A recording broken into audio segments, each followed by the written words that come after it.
नमस्कार दोस्तों। आज मैं आपको एक ऐसी कहानी बताने जा रहा हूं जो सदियों पुरानी है। एक ऐसी कहानी जिसमें आस्था है, इतिहास है, युद्ध है और एक लंबी कानूनी जंग है। जी हाँ दोस्तों, मैं बात कर रहा हूं ज्ञानवापी विवाद की। काशी, जिसे हम बनारस या वाराणसी भी कहते हैं, ये शहर सिर्फ एक जगह नहीं है, ये करोड़ों हिंदुओं की आस्था का केंद्र है। हिंदू धर्म में मान्यता है कि काशी में मरने से सीधा मोक्ष मिल जाता है।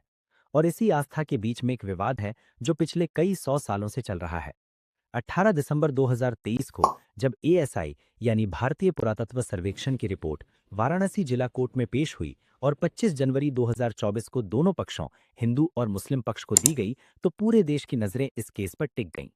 आखिर उस 839 पन्नों की रिपोर्ट में ऐसा क्या था? क्या वाकई वहां पहले विश्वनाथ मंदिर था? औरंगजेब ने क्या किया था? 1664 में नागा साधुओं ने क्या किया? वजू खाने में मिली आकृति क्या है?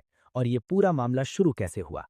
तो दोस्तों, आज के इस वीडियो में मैं आपको ज्ञानवापी की पूरी कहानी बताऊंगा, ए टू जेड तक, हर छोटी बड़ी डिटेल के साथ, बिना किसी बायस के, सिर्फ फैक्ट्स और एविडेंस के साथ। तो वीडियो को लाइक कर दीजिए, चैनल को सब्सक्राइब करिए और बेल आइकन दबा दीजिए ताकि आप ऐसे इंपॉर्टेंट टॉपिक्स मिस ना करें। चलिए शुरू करते हैं। दोस्तों, ज्ञानवापी को समझने के लिए हमें काशी की प्राचीन कहानी में जाना होगा। काशी को भारत के सबसे पुराने जीवित शहरों में गिना जाता है। माना जाता है कि यह शहर 5000 साल से भी ज्यादा पुराना है। और ये सिर्फ एक जगह नहीं, ये भगवान शिव की नगरी मानी जाती है। हमारे प्राचीन ग्रंथ स्कंद पुराण में काशी खंड है, जो पूरी तरह इस शहर को समर्पित है। इसमें लिखा है कि काशी भगवान शिव के त्रिशूल पर टिकी हुई है।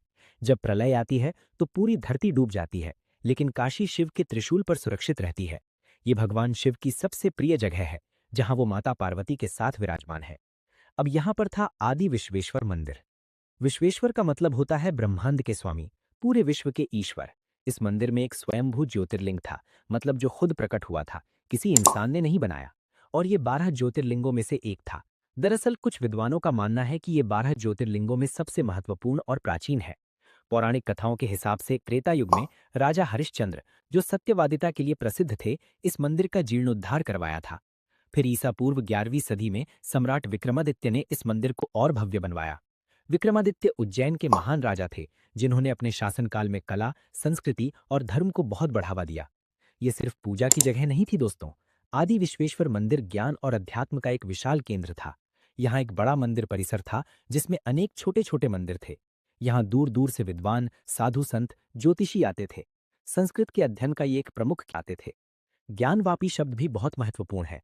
ज्ञान और वापी यानी कुआं, मतलब ज्ञान का कुआं। मंदिर परिसर में एक पवित्र कुआं था, जिसे ज्ञानवापी कुआं कहा जाता था। मान्यता थी कि इस कुएं का पानी पीने से आध्यात्मिक ज्ञान मिलता है। काशी में मरना, हिंदू धर्म में इसे सबसे बड़ा सौभाग्य माना जाता है, क्योंकि मान्यता है कि भगवान शिव खुद मरने वाले व्यक्ति के कान में तारक मंत्र सुनाते हैं, जिससे आत्मा को सीधे मोक्ष मिल जाता है। इसीलिए आज भी लाखों लोग काशी में अपने जीवन के आखिरी दिन बिताने आते हैं। तो ये थी काशी की पवित्रता। लेकिन दोस्तों, इतिहास में एक वक्त ऐसा आया जब इस शांत शहर पर तूफान आया। दोस्तों, अब हम बात करते हैं उस दौर की जब काशी पर हमले शुरू हुए। सबसे पहला बड़ा दर्ज हमला हुआ साल 1194 में। उस समय मोहम्मद गोरी ने भारत पर आक्रमण किया था। गोरी अफगानिस्तान के गोर प्रांत से था और उसने भारत में इस्लामिक शासन की नींव रखी। उसके सेनापति कुतुबुद्दीन ऐबक, जो बाद में दिल्ली सल्तनत का पहला सुल्तान बना, कन्नौज के राजा जयचंद को हराया। जयचंद वो राजा था जिसने पृथ्वीराज चौहान के खिलाफ गोरी को मदद दी थी। उसके बाद ऐबक की सेना ने बनारस पर हमला कर दिया। फारसी इतिहासकार हसन निजामी ने अपनी किताब ताजुल मासिर, जिसका मतलब है महान कार्यों का मुकुट, इस हमले का विस्तार से जिक्र किया है। निजामी कुतुबुद्दीन ऐबक के दरबार में था, तो उसकी लिखी बातें एक प्रत्यक्षदर्शी की तरह हैं। उन्होंने लिखा है कि ऐबक की सेना ने बनारस में भयंकर तबाही मचाई, शहर को लूटा गया और सबसे बड़ी बात, हजारों मंदिरों को तोड़ दिया गया। हसन निजामी ने खुद लिखा है कि 1000 मंदिरों को तोड़कर उनकी जगह मस्जिदें बनाई गईं। कई इतिहासकार और विद्वानों का मानना है कि आदि विश्वेश्वर मंदिर को भी इसी हमले में बहुत नुकसान पहुंचाया गया था। कुछ का कहना है कि इसे पूरी तरह तोड़ दिया गया था। लेकिन दोस्तों, काशी की आस्था टूटी नहीं। अगले कई दशकों और सदियों में स्थानीय लोगों, व्यापारियों और छोटे बड़े राजाओं ने मिलकर इसे बार बार फिर से खड़ा किया। मंदिर टूटता रहा और बनता रहा। ये एक लंबा संघर्ष था। फिर मुगल काल आया। मुगल बादशाह अकबर, जिसे धार्मिक सहिष्णुता के लिए जाना जाता है, के दौर में स्थिति थोड़ी बेहतर हुई। 1585 में अकबर के नवरत्नों में से एक राजा टोडरमल, जो अकबर के वित्त मंत्री थे, ने पंडित नारायण भट्ट के साथ मिलकर विश्वनाथ मंदिर को फिर से भव्य रूप में बनवाया। नारायण भट्ट काशी के एक प्रसिद्ध विद्वान और धर्माचार्य थे। इस मंदिर के निर्माण में उस समय की बेहतरीन स्थापत्य कला का प्रयोग किया गया। ऊंचे शिखर, सुंदर नक्काशी वाले खंभे, विशाल गर्भगृह, सब कुछ भव्य था। ये मंदिर अपनी कलाकारी और भव्यता के लिए दूर दूर तक मशहूर हुआ। उस समय के यात्रियों और लेखकों ने इस मंदिर की तारीफ में बहुत कुछ लिखा है। पर दोस्तों, ये सुकून भी ज्यादा दिन टिक न सका। शाहजहां, जिसने ताजमहल बनवाया था, के राज में 1632 में काशी के कई मंदिरों को तोड़ने के हुक्म दिए गए। शाहजहां का शासनकाल धार्मिक नीतियों के मामले में अकबर जितना उदार नहीं था। हालांकि विश्वनाथ मंदिर बचा रहा, लेकिन आसपास के कई छोटे मंदिरों को नुकसान पहुंचाया गया। लेकिन सबसे बड़ा और निर्णायक हमला आने वाला था, और वो हुआ औरंगजेब के शासनकाल में। अब हम बात करते हैं उस घटना की जिसने ज्ञानवापी विवाद को जन्म दिया। दोस्तों, औरंगजेब 1658 में मुगल साम्राज्य का बादशाह बना। उसने अपने पिता शाहजहां को कैद कर लिया और अपने भाइयों को मरवा दिया। औरंगजेब का शासनकाल धार्मिक नीतियों के मामले में बहुत कठोर था। उसने हिंदुओं पर जजिया कर लगाया। ये एक विशेष टैक्स था जो गैर मुस्लिमों से लिया जाता था। अब यहाँ एक कहानी है जो अखाड़ों की परंपरा में बहुत प्रसिद्ध है। यह है 1664 के ज्ञानवापी संग्राम की कहानी। ये घटना मुख्य धारा के इतिहासकारों में उतनी चर्चित नहीं है, लेकिन साधु समाज, खासकर नागा साधुओं की परंपरा में इसका बहुत विस्तार से जिक्र मिलता है। कहा जाता है कि 1664 में औरंगजेब की सेना ने विश्वनाथ मंदिर पर कब्जा करने और उसे तोड़ने की योजना बनाई। जब ये खबर महानिर्वाणी अखाड़े के नागा साधुओं तक पहुंची, तो उन्होंने हथियार उठाने का फैसला किया। नागा साधु ये वो साधु होते हैं जो शस्त्र और शास्त्र दोनों में निपुण होते हैं। ये अपने धर्म और मंदिरों की रक्षा के लिए योद्धा की तरह लड़ते हैं। इन्हें योद्धा संत भी कहा जाता है। परंपरा के अनुसार हजारों नागा साधुओं ने अपने त्रिशूल, तलवारें, भाले लेकर मंदिर के सामने मोर्चा संभाल लिया। जब मुगल सेना मंदिर की तरफ बढ़ी, तो एक भयंकर लड़ाई हुई। कहा जाता है कि नागा साधुओं ने इतनी बहादुरी से लड़ाई लड़ी कि मुगल सेना को पीछे हटना पड़ा। उस दिन मंदिर बच गया, लेकिन इस लड़ाई में बहुत से साधु शहीद हो गए। ये एक ऐसी कहानी है जिसे आज भी अखाड़ों में बड़े गर्व से सुनाया जाता है। हर कुंभ मेले में, हर बड़े धार्मिक आयोजन में इस संग्राम का जिक्र होता है। लेकिन दोस्तों, इस कथित टकराव के 5 साल बाद औरंगजेब ने एक ऐसा फैसला लिया जिसने काशी का इतिहास ही बदल दिया। 18 अप्रैल 1669 को औरंगजेब ने एक शाही फरमान जारी किया। इस फरमान में साफ साफ आदेश दिया गया कि काशी में विश्वनाथ मंदिर को पूरी तरह तोड़ दिया जाए। ये बात मैं अपनी तरफ से नहीं कह रहा। ये औरंगजेब के खुद के दरबारी लेखक साकी मुस्तईद खान की किताब मासीर आलमगिरी में साफ साफ दर्ज है। ये आलमगिरी औरंगजेब की उपाधि थी। साकी मुस्तईद खान लिखते हैं कि 2 सितंबर 1669 को बादशाह औरंगजेब को सूचना दी गई कि बनारस में काफिरों का मुख्य मंदिर, जिसे विश्वेश्वर का मंदिर कहते हैं, उसे शाही आदेश के अनुसार तोड़ दिया गया है। अब यहाँ एक पारंपरिक कथा है जो बहुत प्रचलित है। कहा जाता है कि जब मुगल सेना मंदिर के गर्भगृह तक पहुंची, तो मंदिर के मुख्य पुजारी, जिनका नाम कुछ स्रोतों में पंडित हरिहर शास्त्री बताया जाता है, ने एक बड़ा निर्णय लिया। उन्होंने सोचा कि अगर शिवलिंग को यहाँ छोड़ दिया तो मुगल सेना इसे नष्ट कर देगी, तो बेहतर है कि इसे छिपा दिया जाए।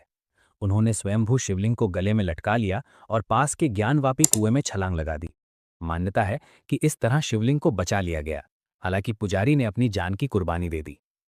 अब ये कहानी कितनी ऐतिहासिक रूप से प्रमाणित है, इस पर बहस हो सकती है, लेकिन ये बात निर्विवाद है कि हिंदू समुदाय में इस घटना की गहरी आस्था है और इसे सच माना जाता है। इसके बाद क्या हुआ? मंदिर को पूरी तरह तोड़ दिया गया, विशाल शिखर गिरा दिए गए, गर्भगृह ध्वस्त कर दिया गया, और फिर उसी मंदिर के मलबे, पत्थरों, खंभों और दीवारों का इस्तेमाल करके वहां एक मस्जिद बना दी गई। इस मस्जिद का नाम रखा गया ज्ञानवापी मस्जिद। आज भी अगर आप वहां जाएंगे तो आपको मस्जिद की दीवारों में हिंदू मंदिर के पत्थर, खंभे, संस्कृत में लिखी इबारतें साफ साफ दिख जाएंगी। बहुत से पत्थरों पर कमल के फूल, स्वास्तिक और अन्य हिंदू प्रतीक उकेरे हुए हैं। दोस्तों, मंदिर तोड़ने के बाद करीब 100 साल से ज्यादा समय तक वहां कोई स्थायी मंदिर नहीं था। इन 100 सालों में क्या हुआ? हिंदू भक्त छिपकर पूजा करते थे। कुछ लोग ज्ञानवापी मस्जिद की बाहरी दीवार पर बने श्रृंगार गौरी के मंदिर में पूजा करते थे। श्रृंगार गौरी माता पार्वती का ही एक रूप है। ये मंदिर आज भी वहां मौजूद है। फिर 18वीं सदी में भारत में बड़े राजनीतिक बदलाव हुए। मुगल साम्राज्य कमजोर पड़ने लगा, मराठा शक्ति बढ़ने लगी, और इसी दौर में आई महारानी अहिल्याबाई होलकर। अहिल्याबाई होलकर इंदौर की रानी थी। वो एक बहुत ही धार्मिक और प्रजाप्रिय शासिका थीं। उन्होंने अपने पूरे जीवन काल में पूरे भारत में सैकड़ों मंदिरों, घाटों और धर्मशालाओं का निर्माण करवाया। काशी, अयोध्या, मथुरा, द्वारका, बद्रीनाथ, केदारनाथ, रामेश्वरम, हर पवित्र स्थान पर उन्होंने निर्माण कार्य करवाए। 1777 से 1780 के बीच महारानी अहिल्याबाई होलकर ने ज्ञानवापी मस्जिद के ठीक बगल में जहां से मस्जिद की दूरी सिर्फ कुछ फीट है, आज का काशी विश्वनाथ मंदिर बनवाया। उन्होंने इस मंदिर के निर्माण में कोई कमी नहीं छोड़ी। शुद्ध पत्थरों से निर्माण हुआ, सुंदर नक्काशी की गई, गर्भगृह में फिर से शिवलिंग की स्थापना की गई। जी हाँ दोस्तों, आज हम जिस काशी विश्वनाथ मंदिर में दर्शन करने जाते हैं, वो वही मंदिर है जो महारानी अहिल्याबाई होलकर ने बनवाया था। बाद में ग्वालियर की महारानी बैजाबाई ने 1828 में मंदिर में एक सुंदर मंडप बनवाया। ये मंडप आज भी मंदिर का महत्वपूर्ण हिस्सा है। और फिर 1835 के आसपास पंजाब के महाराजा रंजीत सिंह, जो सिख साम्राज्य के संस्थापक थे, ने इस मंदिर के दोनों शिखरों पर लगभग 1 टन यानी 1000 किलोग्राम शुद्ध सोना चढ़वाया। इस सोने की कीमत उस समय लाखों रुपए थी। आज की कीमत में ये करोड़ों रुपए होगा। यही वजह है कि काशी विश्वनाथ मंदिर को स्वर्ण मंदिर या सोने का मंदिर भी कहा जाता है। दूर से देखने पर मंदिर के सुनहरे शिखर चमकते दिखाई देते हैं। तो मंदिर तो बन गया और वो भव्य भी बन गया, लेकिन दोस्तों विवाद खत्म नहीं हुआ। क्यों? क्योंकि मस्जिद और मंदिर बिल्कुल साथ साथ सटकर खड़े थे। दोनों के बीच सिर्फ कुछ फीट की दूरी थी। और हिंदुओं का मानना था कि मस्जिद उनके पुराने मंदिर की जगह पर उसी के मलबे से बनी है। 19वीं सदी में दोनों समुदायों के बीच तनाव की कई घटनाएं दर्ज हैं। 1809, 1810, 1811 और 1829 में परिसर में झड़पें हुईं। कभी पूजा अर्चना को लेकर विवाद होता, तो कभी जमीन के अधिकार को लेकर। ब्रिटिश सरकार के रिकॉर्ड में इन सभी घटनाओं का जिक्र है। ब्रिटिश सरकार ने कई बार दोनों पक्षों के बीच मध्यस्थता की कोशिश की, लेकिन कोई स्थायी समाधान नहीं निकल पाया। दोस्तों, अब हम बात करते हैं आज़ादी के बाद की कानूनी लड़ाई की। 1947 में जब भारत आज़ाद हुआ, तो देश के सामने बहुत सारी चुनौतियां थीं। धार्मिक विवादों को सुलझाना भी एक बड़ी चुनौती थी। बंटवारे की त्रासदी अभी ताज़ा थी और सरकार नहीं चाहती थी कि देश में धार्मिक तनाव और बढ़े। फिर 1991 में एक बहुत महत्वपूर्ण कानून बना, places of worship special provisions act 1991, यानी पूजा स्थल विशेष प्रावधान अधिनियम 1991। ये कानून क्या कहता है? इस कानून का मुख्य प्रावधान ये है कि 15 अगस्त 1947 को जो भी धार्मिक स्थल जिस रूप में था, मतलब मंदिर था या मस्जिद या गुरुद्वारा या चर्च, वो वैसा ही रहेगा। उसका धार्मिक चरित्र नहीं बदला जा सकता। कोई भी व्यक्ति या समूह अदालत में जाकर ये नहीं मांग सकता कि किसी पूजा स्थल का रूपांतरण किया जाए। सरल शब्दों में, 1947 में जो मस्जिद थी वो मस्जिद रहेगी, जो मंदिर था वो मंदिर रहेगा। लेकिन इस कानून में एक अपवाद था। अयोध्या के राम जन्मभूमि बाबरी मस्जिद विवाद को इस कानून से बाहर रखा गया था, क्योंकि उस पर पहले से ही मुकदमा चल रहा था।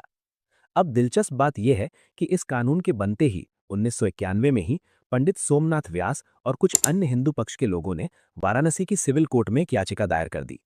इस याचिका में उन्होंने कहा, ज्ञानवापी मस्जिद वास्तव में आदि विश्वेश्वर मंदिर की जगह पर बनी है। मस्जिद के निर्माण में मंदिर के पत्थरों और खंभों का इस्तेमाल हुआ है, इसलिए पूरा परिसर हिंदुओं को सौंप दिया जाना चाहिए। दूसरी तरफ अंजुमन इंतजामिया मसाजिद कमेटी, जो मस्जिद का प्रबंधन करती है, ने इस याचिका का कड़ा विरोध किया। उनकी दलील थी, 1991 का प्लेसेस ऑफ वर्शिप एक्ट इस तरह के दावों पर रोक लगाता है। 1947 में ये जगह मस्जिद थी और मस्जिद ही रहेगी। इस तरह के मामले देश में सांप्रदायिक तनाव पैदा करते हैं। ये केस कोर्ट में फंस गया। दशकों तक इस पर कोई बड़ी प्रगति नहीं हुई। बीच बीच में सुनवाई होती रही, लेकिन कोई निर्णायक फैसला नहीं आया। इलाहाबाद हाईकोर्ट ने लंबे समय तक इस केस पर रोक लगा दी थी। फिर 2019 में अयोध्या मामले में सुप्रीम कोर्ट का फैसला आया। उस फैसले के बाद फिर से ज्ञानवापी मामला चर्चा में आया और फिर आया वो मोड़ जिसने पूरे केस की दिशा बदल दी।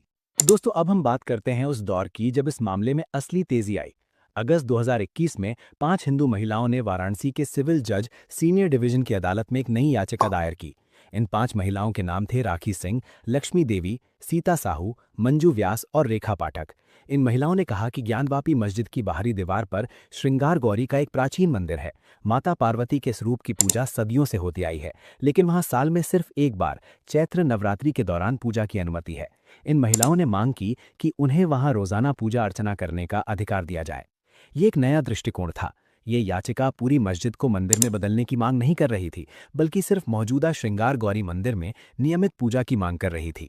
सिविल जज रवि कुमार दिवाकर की अदालत ने इस मामले को गंभीरता से लिया। 8 अप्रैल 2021 को कोर्ट ने आदेश दिया कि पूरे ज्ञानवापी परिसर की वीडियोग्राफी और सर्वे किया जाए। इसके लिए कमीशन गठित किया गया। अजय कुमार मिश्रा को कोर्ट कमिश्नर नियुक्त किया गया। उनके साथ एक वीडियोग्राफी टीम भी थी। अब मुस्लिम पक्ष ने इसका विरोध किया। उन्होंने हाईकोर्ट में याचिका दायर की कि यह सर्वे 1991 के कानून के खिलाफ है। लेकिन इलाहाबाद हाईकोर्ट ने सर्वे पर रोक लगाने से इनकार कर दिया। सर्वे को जारी रखने की अनुमति दे दी गई। फिर 14 मई 2022 को सर्वे शुरू हुआ और फिर दोस्तों 16 मई 2022 को, इस तारीख को याद रखिए, एक बड़ी खोज हुई। सर्वे टीम मस्जिद के वजूखाने में पहुंची। वजूखाना वो जगह होती है जहां मुस्लिम लोग नमाज से पहले वजू करते हैं, यानी हाथ पैर धोते हैं। वहां एक तालाब जैसी संरचना है और उसी तालाब में पानी के अंदर एक विशाल पत्थर की आकृति मिली। जब इसकी वीडियोग्राफी हुई तो हिंदू पक्ष के वकील और याचिकाकर्ता वहां मौजूद थे। उन्होंने तुरंत दावा किया कि ये एक शिवलिंग है। उनका कहना था कि ये वही आदि विश्वेश्वर का स्वयंभू शिवलिंग है जिसे 1669 में ज्ञानवापी कुएं में छिपाया गया था। किसी तरह ये वजूखाने के तालाब में रह गया। शिवलिंग की ऊंचाई लगभग 12 फीट और व्यास करीब 8 फीट बताई गई। बहुत बड़ा शिवलिंग। वहीं दूसरी तरफ मुस्लिम पक्ष ने तुरंत इस दावे को खारिज कर दिया। उनकी दलील थी कि ये शिवलिंग नहीं है, बल्कि एक पुराना फव्वारा है जो वजूखाने में पानी की सप्लाई के लिए इस्तेमाल होता था। इस बात पर बहुत बहस हुई। हिंदू पक्ष के वकील विष्णु शंकर जैन और हरिशंकर जैन ने कहा कि आकृति स्पष्ट रूप से शिवलिंग जैसी है। मुस्लिम पक्ष के वकील मोहम्मद यासीन और अन्य ने कहा कि ये सिर्फ एक पत्थर की संरचना है जो फव्वारे का हिस्सा है। इस विवाद को देखते हुए 16 मई 2022 को ही हिंदू पक्ष ने तुरंत सुप्रीम कोर्ट में याचिका दायर कर दी। उन्होंने मांग की कि इस कथित शिवलिंग को तुरंत संरक्षित किया जाए, कहीं ऐसा न हो कि कोई इसे नुकसान पहुंचा दे।